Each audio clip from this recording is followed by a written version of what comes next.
सो trainings हम तो काफ़ी आगे आ चुके हैं, काफ़ी सारे टूल्स हमने सीख लिए हुए हैं, बहुत सारी हमारी चीज़ों पे ग्रिप हो चुकी हुई है और हम अब प्रोजेक्ट मैनेजमेंट भी बहुत अच्छी टाइम मैनेजमेंट के साथ कर रहे हैं, पोमो फोकस और इस तरह के टूल्स क्लॉकिफाई टाइप के यूज़ करके, जिससे हम अपनी परफॉर्मेंस इंक्रीज़ कर रहे हैं।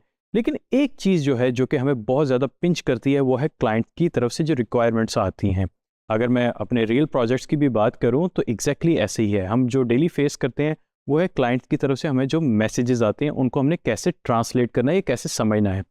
बाज़ औक़ात ऐसे होता है कि क्लाइंट सिंपली व्हाट्सएप के ऊपर मैसेज कर देते हैं कि जी ये चीज़ें होनी चाहिए, और बाज़ औक़ात वो आपको टीम से मैसेज कर देंगे या जो भी आपका कम्युनिकेशन का मीडियम डिसाइड हुआ होता है उसके ऊपर आपको मैसेज आ जाता है, और उसमें बाज़ औक़ात चीज़ें एम्बिगुअस होती हैं, यानी कि वो हम प्रॉपरली ट्रांसलेट नहीं कर पाते। तो उसको हम जो है कैसे हैंडल करें, आइए आज वो देखते हैं एक एग्जांपल के साथ। सो ट्रेनिंग्स आप मेरी स्क्रीन पे मौजूद हैं। मैंने एक सैंपल यहाँ पे मेरे पास मौजूद है क्लाइंट ब्रीफ का। ऑब्वियसली मैंने इसको थोड़ा सा मॉडिफाई कर दिया हुआ है ताकि यहाँ पे आ जाए, जिसमें मैंने क्लाइंट का नाम हटा दिया और सारी चीज़ें जो है हटा दी हैं। ये एक रियल मैसेज है। इसके अंदर लिखा हुआ है कि जी I need a social media campaign for my new clothing brand, I want 15 post, और जो उसने सारी कुछ जो है चीज़ें मेंशन की हुई हैं। अब हमने इसका करना है ब्रेक डाउन कैसे करना है। सबसे पहले हमने इसकी अंडरस्टैंडिंग करनी है कि वो क्या चीज़ें चाह रहा है। अब मैं फ़िलहाल for the sake of understanding highlighter on कर रहा हूँ इधर। अब जो है उनका पहली जो रिक्वेस्ट है कि जी मुझे फुल सोशल मीडिया कैंपेन चाहिए, और उनका जो भी क्लोथिंग ब्रांड है उसके लिए। I want 15 post, 5 reels, a weekly posting plan. यहाँ पे अगर आप देखें तो उन्होंने 3 चीज़ें कही हैं कि 15 पोस्ट चाहिए, 5 रील्स चाहिए, और इसके अलावा एक वीकली पोस्टिंग प्लान है, एंड कंप्लीट कैप्शंस। उन्होंने कहा है कि जी मेरी जो टारगेट ऑडियंस है, यानी कि अब आपकी कैंपेन इसके हिसाब से मार्केटिंग की जो है मैनेज हो रही है या अलाइन हो रही है, कि जो टारगेट एज है वो है विमेन है ऑफ एज 18 to 30। उसके बाद उन्होंने कहा जी I want a modern look but not too colourful, यानी कि वो कह रहे हैं कि थीम मॉडर्न हो उनका जो भी टास्क है, लेकिन वो कोई ज़्यादा फंकी टाइप कलर्स ना हो, बहुत ज़्यादा कलर रिच ना हो कि डिस्ट्रैक्शन हो, या बंदा जो है उसमें उनको फीलिंग ना आए, जो ब्रांड की फीलिंग है वो किसी तरह से कम हो जाए। अच्छा, अब उन्होंने कहा है कि डिलीवर करना है इसको फर्स्ट ड्राफ्ट को 3 डेज़ के अंदर, यानी कि उनकी एक तरफ यहाँ से आगे आपका टाइम बाउंड हो गए हैं। और उसके बाद जो है उन्होंने कहा कि जब आप मुझे डिलीवर कर देंगे उसके बाद जो है 10 दिन के अंदर जो है आपने मुझे फाइनल चीज़ जो है डिलीवर करनी है। Also I need you to research my competitors and suggestion, यानी कि ये जो आपकी रिसर्च की टीम है उसके लिए भी एक उन्होंने टास्क दे दिए कि जी कंपेटिटर्स और एड सजेशंस, यानी कि अब ये बड़ा इंपॉर्टेंट चीज़ होती है जब भी आपके पास क्लाइंट्स आते हैं ना, जब वो अपने स्टार्टअप्स लेके आ रहे होते हैं या वेबसाइट्स लेके आ रहे होते हैं, तो वो आपको ये भी टास्क एडिशनल दे दे कि जी आप रिसर्च करें कि मार्केट में क्या चल रहा है।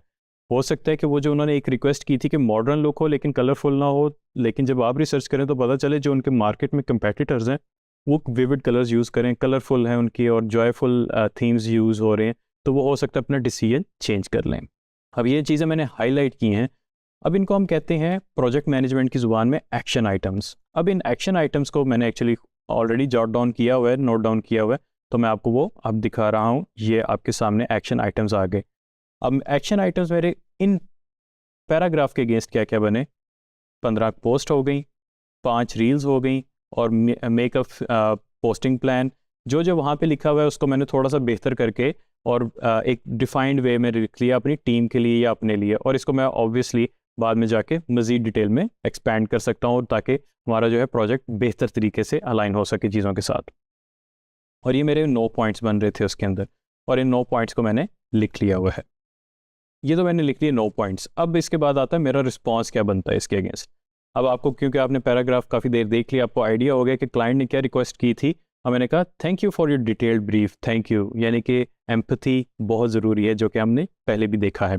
Thank you for your brief, I understand you need 15 post, 5 reels, captions and a weekly plan with a modern style. जो क्लाइंट की इनिशियल रिक्वायरमेंट थी वो मैंने एज इट इज़ लिख दी थोड़े से डिफरेंट वर्ड्स में।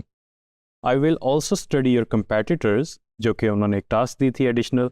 Before I start please share your brand colours, logo and product images. इससे ये होगा कि अब क्योंकि मुझे पता चल गया कि मुझे प्रोजेक्ट मैंने सिक्योर कर लिया हुआ है, अब मुझे ब्रांड के लोगोस चाहिए, उनके हो सकते हैं कोई कलर थीम ऐसा हो, ब्राउन हो, चारकोल हो, किस किस्म का कलर थीम हो, फिर उसके हिसाब से आपका जो है वेबसाइट का डिज़ाइन बनता है, सारा कुछ होता है। तो ये बहुत ज़्यादा इंपॉर्टेंट चीज़ है। तो ये चीज़ें वो मुझे सेंड करेंगे, उसके बाद जो है फिर मैं मज़ीद आगे ड्रिल डाउन करूँगा इस प्रोजेक्ट के अंदर। और फिर जब वो जो चीज़ें मिल जाएंगी तो उसके बाद जो है मैं 3 दिन के अंदर फर्स्ट ड्राफ्ट दूंगा। और उसके बाद जो लास्ट में मैंने चीज़ लिखी है कि हम फिर एक ऑनलाइन मीटिंग करेंगे जिसके अंदर जो मेरा फर्स्ट ड्राफ्ट मैंने आपके साथ शेयर किया हम उसको डिस्कस करेंगे। सो ट्रेनिंग्स, अभी हमने एक एग्जांपल देखी कि हमें क्लाइंट की तरफ से क्या मैसेज आया, उसके हमने एक्शन आइटम्स बनाई है। प्रैक्टिस बना लें कि क्लाइंट की तरफ से जब भी कोई मैसेज आए उसको हमेशा ब्रेक डाउन करें, हमेशा उसको पार्ट्स में बनाएं और उसके बाद उसके एक्शन आइटम्स लिखें। यानी कि क्लाइंट ने आपको जो भी चीज़ कही है उसको ब्रेक डाउन वर्क, इसको हम कहते हैं वर्क ब्रेक डाउन स्ट्रक्चर। खैर वो प्रोजेक्ट मैनेजमेंट की एक टर्म है, इसमें हम ज़्यादा डिटेल में नहीं जाएंगे क्योंकि वो बहुत वास्ट है फील्ड इटसेल्फ। तो हमने यानी कि उसको ब्रेक कर लिया, एक्शन आइटम्स बना लिए कि हमने ये 9 काम करने हैं उस पैराग्राफ के अंदर से। और फिर हमने वही रिप्लाई जो है उसी जो 9 पॉइंट्स हमें उन्होंने कहे हैं कन्वे करने के या डिलीवर करने के, वो हमने उनको अपने अल्फाज में लिखा, लेकिन हमने स्टार्ट किया थैंक यू से। इससे ट्रस्ट बढ़ता है, इससे एम्पैथी शो होती है और आपका प्रोफेशनल रिलेशनशिप शो होता है, ये ज़रूर मेंशन किया करें। उसके बाद फिर हमने रिस्पांस दिया जिसके अंदर हमने जो जो उन्होंने चीज़ें कही थी वो हम डिलीवर करेंगे ऑब्वियसली, लेकिन हमें एक छोटी सी रिक्वायरमेंट है जिसमें उनके ब्रांड का लोगो है, कलर्स है या कोई और चीज़ें जो रेलेवेंट है हमारे उस प्रोजेक्ट से, वो मांगी हैं। और उसके बाद हमने क्लोजिंग कर दी। कैसे कि हम आपसे एक मीटिंग करेंगे जब हम अपना ड्राफ्ट 3 दिन के बाद आपकी रिक्वायरमेंट के बाद डिलीवर करेंगे। उससे ये होगा अब आपकी जो बड़ी फ्रूटफुल डिस्कशन होगी, क्योंकि आपने एक उनको कॉन्सेप्ट दे दिया है कि आपकी जो हमारी रिसर्च है उसके मुताबिक ये चीज़ बन रही है और आपकी रिक्वायरमेंट के मुताबिक ये चीज़ बन रही है। तो अब आप बताएं दोनों में से आपने किसके साथ लेके चलना है। तो इससे ये होता है कि आपका क्लाइंट का और आपका ट्रस्ट बॉन्ड बहुत ज़्यादा बढ़ जाता है। इस वक्त तो शायद आपको वो अपवर्क पे क्लाइंट मिला हो, नेक्स्ट टाइम वो आपसे डायरेक्ट रीच करेंगे। तो मेक श्योर करें कि इन चीज़ों को प्रैक्टिस में लेके आएँ, इसका आपको बहुत ज़्यादा फ़ायदा होगा अभी भी और आगे भी। Thank you very much.